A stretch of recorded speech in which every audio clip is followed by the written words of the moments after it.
Halo teman-teman dan Bapak Ibu dosen, hari ini kami dari kelompok 6 yang terdiri dari Zafira, Tania, Nindya, dan Laila akan menjelaskan mengenai studi kasus kelompok kami yaitu yang berjudul Analisis Pola Aliran Air pada Tangki Budidaya Aquakultur Ikan Lele dan Selada Hijau melalui modifikasi inlet dan nozzle. Nah, ternyata informasi dari Food and Agriculture Organization menyatakan bahwa produksi aquaculture yang tidak termasuk tanaman air mencapai sekitar 179 juta ton pada tahun 2018 dan mungkin akan meningkat menjadi 204 juta ton pada tahun 2030. Hal ini menunjukkan peningkatan produksi aquaculture terhadap kebutuhan pangan global yang terus meningkat seiring dengan pertumbuhan populasi. Nah, aquaculture ini menjadi salah satu sektor yang mengalami pertumbuhan pesat dan membutuhkan inovasi dalam pengelolaan sumber daya. Nah, termasuk menggunakan metode yang lebih efisien dan ramah lingkungan untuk mendukung keberlanjutannya. Oleh karena itu, kami menggunakan jurnal utama yang berjudul Optimizing Flow Uniformity and Velocity Fields in Aquaculture Tanks by Modifying Water Inlets and Nozzle Arrangement, a Computational Fluid Dynamics Study. Nah, apa sih si si CFD ini. Nah, CFD ini tuh adalah Computational Fluid Dynamics, yaitu metode simulasi berbasis komputer yang digunakan untuk menganalisis aliran fluida, perpindahan panas, reaksi kimia, dan fenomena lain yang melibatkan fluida. Nah, dalam konteks aquaculture, CFD digunakan untuk optimasi desain kolam, pengelolaan limbah, dan efisiensi energi. Baik, latar belakang dari studi kasus ini terdiri dari beberapa poin. Yang pertama adalah pentingnya aquaculture. Aquaculture merupakan solusi strategis untuk memenuhi kebutuhan protein hewani secara global, terutama dari ikan budidaya.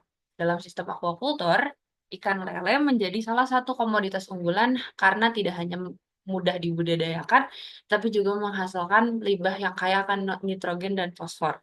Kandungan ini sangat bermanfaat bagi tanaman seperti selada hijau yang mampu tumbuh cepat dengan memanfaatkan nutrisi dari limbah ikan, khususnya nutri khususnya nitrat dan hasil dekomposisi yang dibantu oleh bakteri nitrifikasi.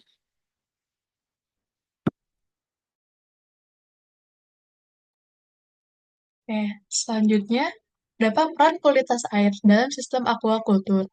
Yang pertama itu, mendukung pertumbuhan ikan dan tanaman. Kualitas air yang optimal dapat meningkatkan nafsu makan ikan lele dan mendukung metabolisme serta pertumbuhan tanaman selada hijau dalam sistem aquaculture. Lalu selanjutnya, dapat menjaga kadar oksigen terlarut dalam air. Kandungan oksigen yang terlarut yang cukup sangat diperlukan untuk pernapasan ikan dan proses fotosintesis pada tanaman.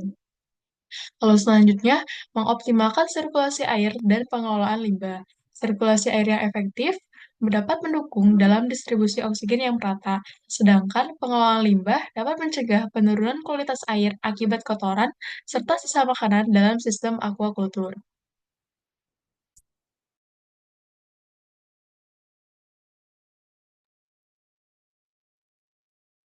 Nah, selanjutnya, keberhasilan aquaculture juga sangat bergantung pada pengelolaan komponen teknis seperti inlet, outlet, dan nozzle. Elemen-elemen ini berfungsi untuk mengatur pola aliran air dalam tangki, sehingga mendukung distribusi oksigen yang optimal, pencampuran nutrisi, dan efisiensi pembuangan limbah. Desain tangki yang baik dapat memperbaiki kondisi aliran, meningkatkan pemanfaatan energi, dan memperbaiki kinerja pengumpulan serta pembuangan limbah. Tangki berbentuk lingkaran misalnya sering dianggap lebih unggul dibandingkan desain persegi atau busur persegi karena menghasilkan pola aliran air yang seragam dan mempermudah pembersihan. Penggunaan teknologi seperti computational fluid dynamics memungkinkan simulasi pola aliran air dalam berbagai desain tangki untuk menentukan yang paling efisien. Hasil studi menunjukkan bahwa oksigen mengurangi zona mati dan mendukung pertumbuhan ikan serta tanaman. Dengan inovasi desain seperti ini, sistem aquaculture dapat semakin optimal baik dari segi energi, operasional maupun keberlanjutan.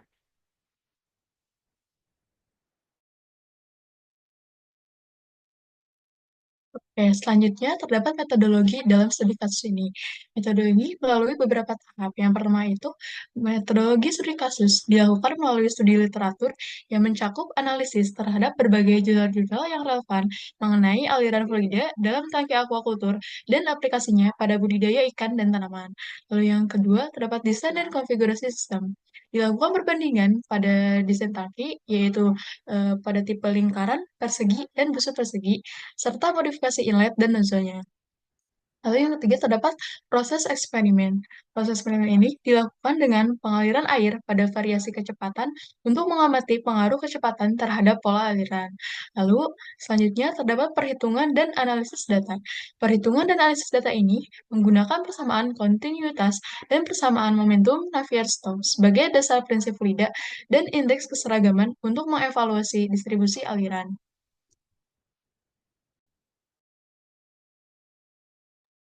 Baik, dalam perpindahan momentum pada studi kasus kami akan digunakan beberapa persamaan, yaitu pertama ada dari persamaan kontinuitas, di mana dalam aliran yang tidak termampatkan, massa yang masuk dalam sistem seharusnya sama dengan massa yang keluar.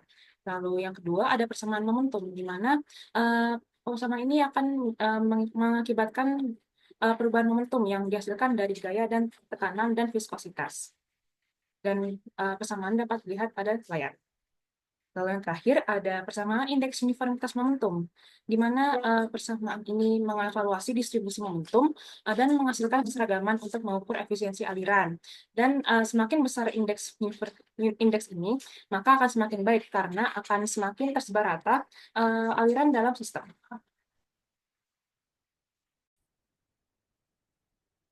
Selanjutnya, mengenai pembahasan. Di sini terdapat tabel pengaruh kecepatan rata-rata terhadap indeks uniformitas. Ternyata kecepatan rata-rata pada tangki ini akan mempengaruhi dengan indeks uniformitas tiap jenis tangki, yaitu circular, square arch, dan square.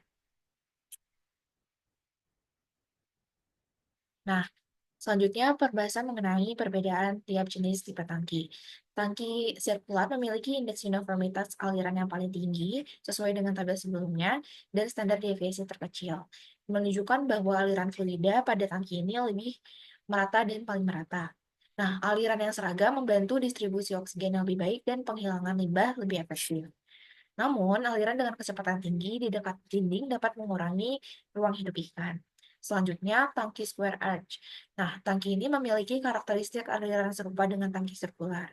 Dengan indeks uniformitas aliran lebih rendah daripada tangki sirkular dan menggabungkan keunggulan tangki sirkular dan square. Nah, efisiensi ruang yang lebih baik dan aliran yang lebih seragam pada tangki square arch menjadi pilihan terbaik dalam penelitian ini untuk optimalisasi lebih lanjut terkait lokasi, jumlah, dan sudut inlet. Nah, jika tangki ini diberi perlakuan nozzle dan inlet, hasilnya mirip dan penggunaan ruangnya lebih efisien. Maka dari itu, tangki ini lebih bagus daripada tangki yang lainnya. Sedangkan tangki yang terakhir, yaitu tangki square, memiliki indeks uniformitas aliran yang paling rendah dan standar deviasi paling tertinggi. Dan hal ini menunjukkan bahwa distribusi aliran yang buruk dan menyebabkan area mati atau dead zones, di mana oksigen terlarut yang pada tangki ini berkurang dan limbah padat terakumulasi di dasar tangki. Oke, selanjutnya terdapat poin pengaruh desain inlet terhadap aliran air.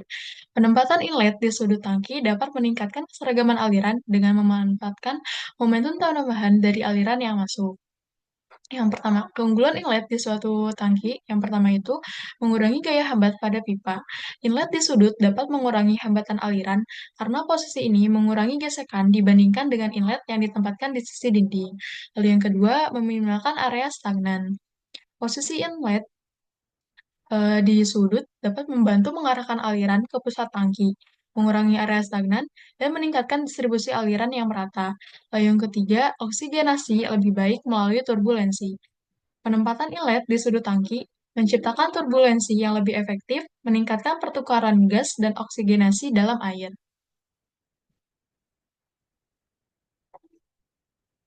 Oke, selanjutnya terdapat tabel mengenai pengaruh modifikasi inlet dan nozzle terhadap indeks uniformitas.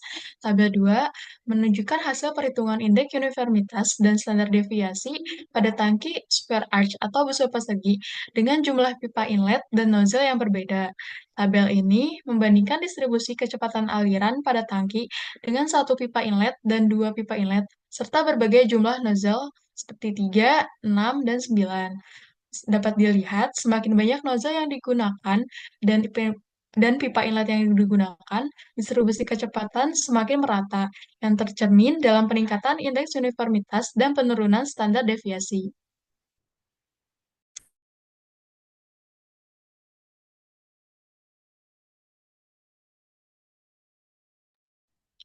Ya,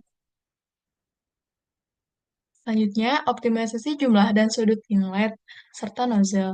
Optimalisasi jumlah dan sudut inlet serta penambahan nozzle dilakukan untuk meningkatkan keseragaman aliran air dan efisiensi energi dalam tangki aquaculture.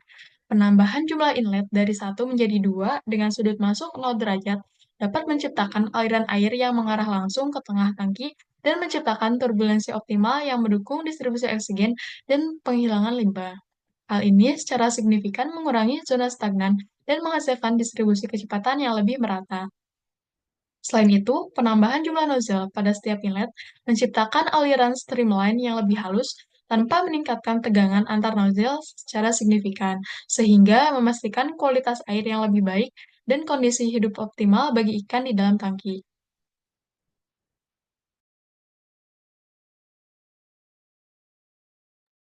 Bahasan yang terakhir yaitu mengenai dampak momentum pada kualitas air. Ternyata, selain aspek-aspek sebelumnya yang telah dijelaskan, momentum aliran air lebih merata sehingga tercipta sirkulasi yang konsisten di seluruh tangki tercipta. Dan ini juga dapat membantu mengoptimalkan distribusi oksigen terlarut dan menjaga kesehatan lingkungan akuatik untuk spesies yang dibudidayakan. Dalam konteks ini adalah spesies ikan lele. Dan yang terakhir, mempercepat pembersihan partikel sisa makanan dan feses dari tangki yang disebabkan dari ikan lele itu sendiri. Baik, kesimpulan yang dapat kami ambil dari studi yang telah kami lakukan yaitu aliran dalam tangki yang akan dihasilkan paling optimal pada tangki dengan model square arc atau bujur persegi.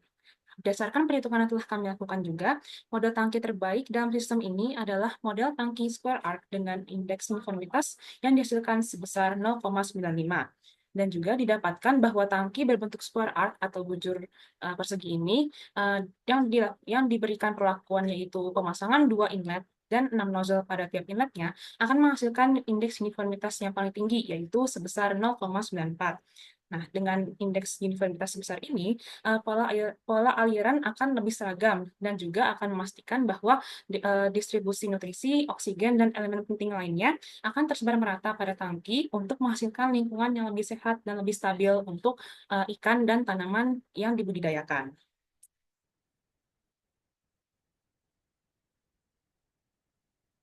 Berikut adalah daftar pustaka yang kami gunakan pada studi kami.